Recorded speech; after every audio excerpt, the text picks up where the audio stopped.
I.S.U.P.K.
The feds out here.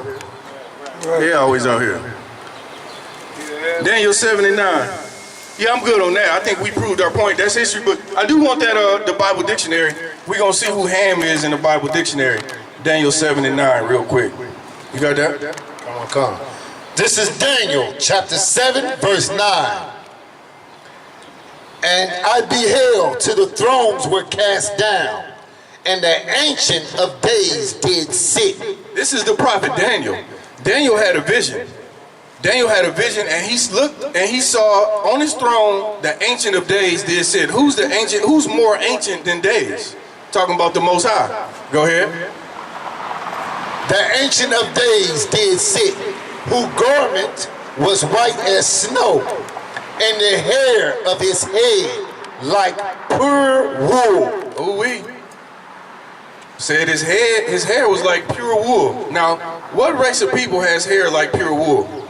Exactly, brother, you're right. It ain't the oppressor, I tell you that. It ain't the Caucasian, it ain't the oppressor. He don't have hair like pure wool. So all those images of white little Arab cherubs and white angels and a white Jesus and a white God, that ain't in the Bible. The God of the Bible has hair like pure wool. And guess what? The description of Christ is also in the Bible, which we read earlier, for some rude devil who came over and told us that color don't matter. Now, what he said first? He said color ain't in the Bible. Then we showed him that color was in the Bible. And then once we showed him color was in the Bible, he said, well, color don't matter. I know it don't matter now because it ain't in your favor. It's in the favor of niggas. Let's get that Acts 13 and 1. I'm going to show you that the word niggas in the Bible. The word nigga, a lot of y'all don't know your Christian pastor ain't worth 2 dead flies smash. He ain't worth 2 dead flies smash because he ain't teaching Christians a goddamn thing. Only thing he teaching you is how to give up your money. He pimping your grandmama out of her pension. Grandma need that money to live, but she up there making plates for the pastor and got the deacons, and the deacons in there stealing the money. The pastor's sleeping with your woman. Like, the Christian church is filthy, vile, and disgusting. You will never learn nothing being a Christian. This is where you're going to learn something from. That's right. They are shutting down. You damn right. That's right, brother. Them Christian churches is shutting down because, brothers, you know what? You hard-pressed to find a strong black man in the Christian church. You got a lot of other men in there, and by other, you know what I mean. But you ain't gonna find those strong black men. It's barely any strong black man left in the Christian church. Barely. You got the alternate man in there, but you ain't got no real strong black man in the Christian church. Read. This is Acts chapter 13, verse 1.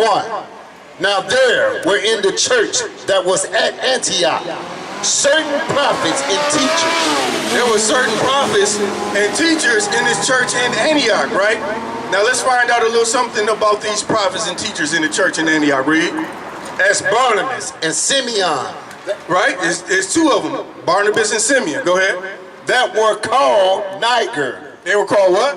Niger. Spell that word. N-I-G-E-R. What is that word Niger? You want to know? I'll give you a little lesson. You can look it up to confirm what I'm saying. And that's the thing. We don't want you to take nothing that we saying as law. Hear what we saying? Go research it for yourself. And then come back and tell us if we was wrong. The word Niger is a Latin word. The word nigger derives from the word Niger. What does Niger mean? Black. Just like Spanish is also a Latin-based language. What does negro mean? Just means black. Those prophets in the Bible, they was called black. So the prophets that these oppressors is telling us about, I don't know nothing about them. The only prophets I know about were called black. They were called Niger. I'm gonna get you another biblical scripture to show you that colors in the Bible. Let me get Song of Solomon 1 and 5. Song of Solomon 1 and 5. I'm gonna get you some more. I'm gonna get you about 3-4 color scriptures. So the next time you talk to some oppressor and they say, well, color don't matter. Color ain't in the Bible. One, color is in the Bible. Two, color does matter because anything in the Bible matters. If color don't matter, what else in the Bible don't matter? It's in there for a reason. The men who got the scriptures from the Most High, they put it in there for a reason. That's exactly why it's in there, so you can be encouraged. So you can know you just not some nigga that's in the ghetto. So you can know that you are Israelite.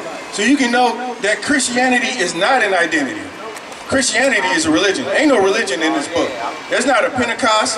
There's not a Seventh-day Adventist. There's not a Baptist. There's not a Jehovah's Witness.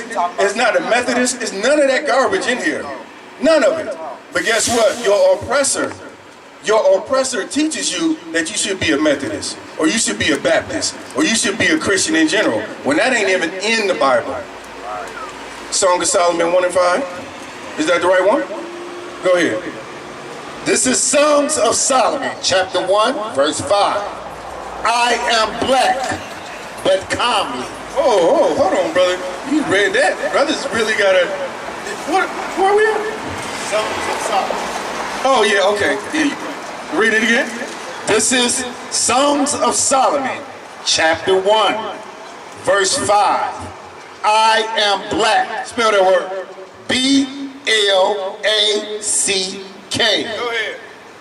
But calmly, Go ahead. O you daughters of Jerusalem. If y'all didn't know, Solomon had about a cajillion wives, which is not unlawful. I'm not telling you to run out and do it, but Solomon had a cajillion wives. This is his duet to him and his women. He says, daughters of Jerusalem, I am black but comely. Who knows what comely means? Anybody know? Comely. Like comely, they're comely. This person is comely. You know what it means? Comely means beautiful. Now, how many times when you, I know you know, brother, because you're a little older too, but like when we was growing up, like we had this saying like, I'm black but I'm beautiful. We had to be encouraged that we was beautiful because this society would tell us that black was ugly. Or black ebony skin. Right. Like this world would tell us that black is ugly. Or being black was nasty and disgusting. Because your oppressor put that in your head so much so that if you had a little white doll and a little black doll, your child would say that the little white doll looks more pretty. Or this is the good doll and the black doll that's called the doll test. They're right. You can go and Google this. Go Google the doll test and see how many black people have self-hatred. When you growing up, you taught to hate yourself. So what did Solomon say? That I'm black, but I'm comely. I'm beautiful. Let me get Job 30 and 30. There's more color scriptures in the book. Job said that Job is also a man. Now let's see what color Job was. Let's see what Job was. Maybe color ain't in the Bible. Let's prove it again, maybe. Read it. This is Job chapter 30, verse 30. My skin is black upon thee. That ain't in the Bible. That's in the Bible? That ain't. Read it again. This is Job chapter 30, verse 30. My skin is black upon thee. My skin is what? Black upon thee. I don't know if you can get any more plain than that. Let me get Exodus 4 and 6, I think it is. Exodus 4 and 6. Job said that his skin was black. Now try to tell me, I love for somebody in the Christian church to come up and tell me that skin color ain't in the Bible. Israelites were a dark-skinned people, meaning they were black, meaning you are the Israelites. You just don't know it.